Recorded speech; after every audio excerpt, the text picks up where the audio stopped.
Oi pessoal, aqui é o Osmar. Hoje a gente vai continuar falando sobre a igreja, tá bom? A gente vai responder a pergunta: a igreja é hierárquica? Né? A gente tem que entender se há essa diferença entre todos aqueles que compõem a igreja. Diferença em que sentido? Diferença de poder. E poder aqui a gente tem que compreender que não é só uma questão de regalias, de ser bem visto mais do que o outro, tá bom? A questão de poder, ter autoridade é questão de responsabilidade, é questão de serviço. Se eu tenho autoridade sobre meu filho, eu tenho uma responsabilidade para com meu filho e eu devo servir meu filho, ou seja, protegendo, ensinando, né? Eu tenho uma responsabilidade maior. Então a gente vai ter que compreender que, sim, de fato, a igreja é hierárquica. Ela tem diferença entre seus membros de responsabilidade, tá bom? Nem todos são iguais, todos não têm a mesma missão. Então nós vamos compreender que, se há essa diferença de serviço, de modo de ação dentro da igreja, há uma hierarquia. Apesar de a igreja ter uma só missão. A igreja, sendo aquele povo de Deus reunido no Espírito Santo, ela tem uma só missão, a mesma missão de Cristo, né? Salvar almas, glorificar a Deus. Mas cada um de seus membros agem de um modo, salvando almas e glorificando a Deus do seu modo. Então a gente vê aqui em 1 Coríntios 12:4, né? Há diversidade de dons, mas um só é o Espírito. Os ministérios são diversos, mas um só é o Senhor. Há também diversas operações, mas é o mesmo Deus que opera tudo em todos. A cada um é dada a manifestação do Espírito para proveito comum. Cada um é dada de um modo essa manifestação do Espírito. O Espírito, digamos, inspira a pessoa a agir de tal modo. Convida, chama a missão de algum modo diferente, mas todos para o bem comum, todos para essa unidade da missão da igreja, salvação das almas, glorificação de Deus, tá bom? Então a gente precisa compreender isso, há essa diferença, né? E se há essa diferença, há também uma responsabilidade maior. Alguns têm uma missão muito mais importante e, digamos, arriscada do que outros. Aí depois, seguindo a passagem bíblica, 1 Coríntios 12, versículos 12 em diante, vem comparar essa igreja com o corpo de Cristo, né? Com um corpo, composto de vários membros. Aí eu gostaria de meditar um pouquinho nesse respeito também. Diz a Sagrada Escritura: porque como o corpo é um todo com muitos membros, e todos os membros do corpo, embora muitos, formam um só corpo, assim também é Cristo. Em um só Espírito fomos batizados, todos nós, para formar um só corpo, judeus ou gregos, escravos ou livres, e todos fomos impregnados do mesmo Espírito. Assim o corpo não consiste em um só membro, mas em muitos. Para a gente entender que o próprio apóstolo Paulo vem comparar a igreja com esse corpo. Somos corpo místico de Cristo. Todos, cada pessoa compõe esse corpo, esse único corpo que tem uma única missão, né? De salvar, a única missão de salvar e glorificar a Deus. Então, a gente precisa compreender o que tem num corpo, ou seja, o que difere um membro do outro, que a gente pode de fato ligar isso à igreja, ao que temos hoje, ao que sempre teve a partir de Cristo, né? O que chamamos de igreja. Nós percebemos que no corpo há membros mais importantes, necessários, e há membros menos importantes, né? Que talvez, se fossem tirados, não matariam o corpo, entende? Então a gente vai ter que entender que a cabeça, por exemplo, é um membro importantíssimo, é o principal membro, é o que de fato dá a informação, a ordem aos membros, né? É que nós temos Cristo cabeça. Cristo é a cabeça desse corpo. Cristo é a cabeça da igreja, é o supremo, é o principal. Ele é o fundador da igreja. É a ele que todos os outros membros estão ordenados, estão submissos. Tá bom? Então nós temos aqui já uma autoridade. Essa cabeça já é mais importante do que todos os outros membros. Agora nós temos outro membro também, digamos, com uma missão muito importante, o coração. Sem o coração, o corpo, os outros membros não existiriam, não conseguiriam se alimentar, não conseguiriam subsistir. Então nós temos aqui, sem a cabeça, nem o coração bateria, né? Teria a sua missão. Mas agora sim, temos a cabeça, mas sem o coração os membros também não conseguiriam sobreviver. Então nós entendemos que essa cabeça é importante, a primeira, mas esse coração também, digamos, está como em segundo lugar aqui, como também o mais importante. Nós vemos que quem dá esse alimento aos membros, ou seja, essa vida, o sangue, né, que no Antigo Testamento o sangue era a mesma coisa que a vida, né, daquele animal, daquela pessoa, né, era figura de vida. Por isso que Cristo derrama todo o seu sangue na cruz, né, até sair água, não tem mais sangue, ou seja, ele dá toda a sua vida. Nós vemos que quem dá a vida do Espírito, a todos esses membros, a todos nós, são os sacerdotes, né?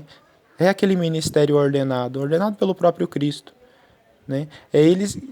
São os sacerdotes, como dizia São João Maria Vianney, né? O sacerdote é o amor do coração de Jesus. Os sacerdotes são, de fato, uma vez que são sacerdócio, realizam um sacerdócio ministerial de Cristo cabeça, né, ofertam o próprio sacrifício que Cristo ofertou, ou seja, seu próprio corpo e seu próprio sangue ali na Santa Missa, com o pão e o vinho, né, que é transformados, transubstanciados no corpo e sangue de Cristo e ofertados ao Pai. Né, os próprios sacerdotes nos dão, através da Eucaristia e de todos os outros sacramentos, as graças, nos alimenta com o Espírito Santo para que possamos subsistir nesse corpo. Então, os sacerdotes são esse coração, tá bom? Esse coração que palpita por causa de Cristo. O sacerdote só tem poder porque Cristo dá poder a ele, tá bom? Cristo ordenou, né, os seus apóstolos, os seus sacerdotes. Então, a gente já tem aqui dois membros importantíssimos, a cabeça e o coração. E todos os outros membros, né? Todos os outros membros agora que são alimentados e são, digamos, guiados por esses membros principais. E sem, digamos, qualquer um desses outros membros fora desse corpo, um dedo cortado fora do corpo, ele morre, ele perece. Então, só na igreja, só nessa igreja de Cristo que a gente pode ter vida. E vida verdadeira, a vida que Cristo veio nos trazer. Não uma vida inspirada por algum pseudo-profeta, né, que diz que o Espírito Santo me falou e eu interpreto desse modo essa passagem bíblica. Não. Né? É de fato aqueles apóstolos que vieram de Cristo, aprenderam com Cristo. E de fato o Espírito veio só para relembrar e para ensinar de fato novas as coisas, mas a partir do que aprenderam de Cristo. Na prática, visivelmente, nossa fé veio dos apóstolos 2000 anos atrás. Não temos dúvidas disso. A nossa, digamos, a autoridade da igreja como missão, como corpo místico de Cristo, né, vem dessa apostolicidade. Vem de Cristo, por ter aprendido com Cristo, por ter recebido a missão de Cristo. Né? Todos nós podemos falar que nós pertencemos à igreja verdadeira, a igreja instituída por Cristo. Nossa igreja é a única que tem 2000 anos, né? Que nasceu do coração de Cristo, que nasceu dessa vida do próprio Cristo. Né? Tá bom, então compreendendo isso, que há diferentes membros, né, que formam que formam um só corpo, o corpo místico de Cristo, que é a igreja, a gente entende que um só Espírito, que em um só Espírito fomos batizados, todos nós, para formar um só corpo. Então, pelo batismo, nós também nós compomos esse corpo místico de Cristo. Né? Nós, leigos, compomos, né, esse corpo místico de Cristo. Ou seja, todos os bispos, presbíteros, diáconos, né, todos nós leigos, os batizados, fomos um dia, ou seja, aceitamos um dia a fé pelo batismo. Então, sim, dizemos sim a essa fé e acreditamos nesse Cristo que nos ensinou há 2000 anos atrás e a igreja nos ensina até hoje. Tá bom? Então, nós temos aqui a figura dos apóstolos, né, que Cristo mesmo deu a missão de ir de evangelizar o mundo inteiro. Ninguém pode dar a si mesmo o mandato e a missão de anunciar o Evangelho. O enviado do Senhor fala e age não por autoridade própria, mas em virtude da autoridade de Cristo. Aqui nós temos a apostolicidade. Os apóstolos receberam a missão de Cristo. Eles não receberam uma inspiração que eles disseram que foi do Espírito Santo, que deram a ele autoridade. Não, o próprio Cristo ordenou. Ide e evangelizai. Fazer isto em memória de mim. Né? Jesus dá poder a eles, dá autoridade a eles a evangelizar. E os apóstolos iniciam sua evangelização, convertem, formam muitas comunidades. Né? É necessário alguns auxiliares, os cooperadores dos bispos, né? Que são os apóstolos. Os apóstolos ordenaram outros para também ter a mesma missão deles, já que as comunidades cresciam, eles não conseguiam estar em todas, nem não conseguiam cuidar de todas ao mesmo tempo, precisavam ainda anunciar mais, converter mais pessoas, então eles vão ordenando, né, mais outros apóstolos, que hoje chamamos de bispos, tá bom? Então, tendo essas comunidades com esses bispos, nós temos uma igreja particular, que a gente chama, né? Um povo reunido em volta do bispo, ali está a igreja. Né? Ali está a igreja. Então o bispo, esse apóstolo, ele sempre é sinal de unidade. Unidade, ele é que une. Ele que é de fato a pedra fundamental daquela fé recebida. Ele que garante a fé recebida dos apóstolos, tá bom? E ele tem a missão disso. Se ele não realiza essa missão, ele não é igreja. Tá bom? Nós, uma vez que renunciamos à fé, não aceitamos essa fé apostólica, nós não somos igreja. Então precisamos ter muito claro isso. Nós precisamos aceitar aquela fé de 2000 anos atrás. Então os bispos ordenaram outros bispos, mas esses bispos viram que também eles sozinhos não conseguiam atender todo o povo. Né? Então eles ordenaram os presbíteros, que a gente chama de padres, os cooperadores do bispo. Tá bom? Então eles auxiliam na Eucaristia, na pregação do Evangelho, apesar de não poderem ordenar outros padres ou outros bispos, porque eles não são bispos, eles são presbíteros. Tá bom? Ele tem essa missão de cooperar com o bispo, eles estão sempre ligados ao bispo.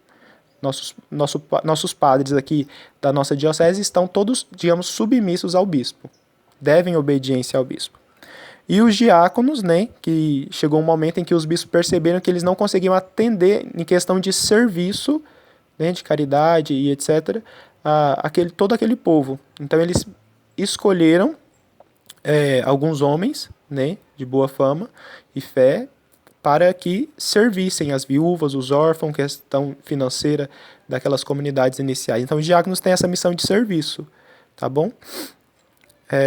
Missões diferentes, tá bom? Sempre um submisso ao outro, com missão diferente. Para as missões mais importantes, oferecer o próprio sacrifício de Cristo, né? Ordenar outros apóstolos, né? Então, tá vendo? É uma missão muito mais importante. E nós temos aqui também os leigos, todos aqueles batizados que aceitaram a fé, né, que são chamados de leigos, somos nós que participamos desse corpo. Cada um tem a sua missão, alguns mais importantes, alguns ensinam, alguns rezam, né, cada um com a sua missão diferente, mas todos compõem esse mesmo corpo. E lembrando, o corpo místico de Cristo é perfeito, é Cristo, é um corpo perfeito. E nós, cada um, eu, você, somos essenciais, somos necessários para esse corpo. Deus quis que a gente estivesse ali, mesmo que a nossa função seja simples, seja apenas estar ali, né, tendo fé, acreditando, talvez não realizando nada extraordinário, mas nós somos importantes. Apesar de sermos pequenos, como leigos, abaixo, de fato, devemos ser submissos a toda a autoridade da igreja, que fala em nome de Cristo e sob inspiração de Cristo, do próprio Espírito de Cristo. Sim, nós temos essa dignidade.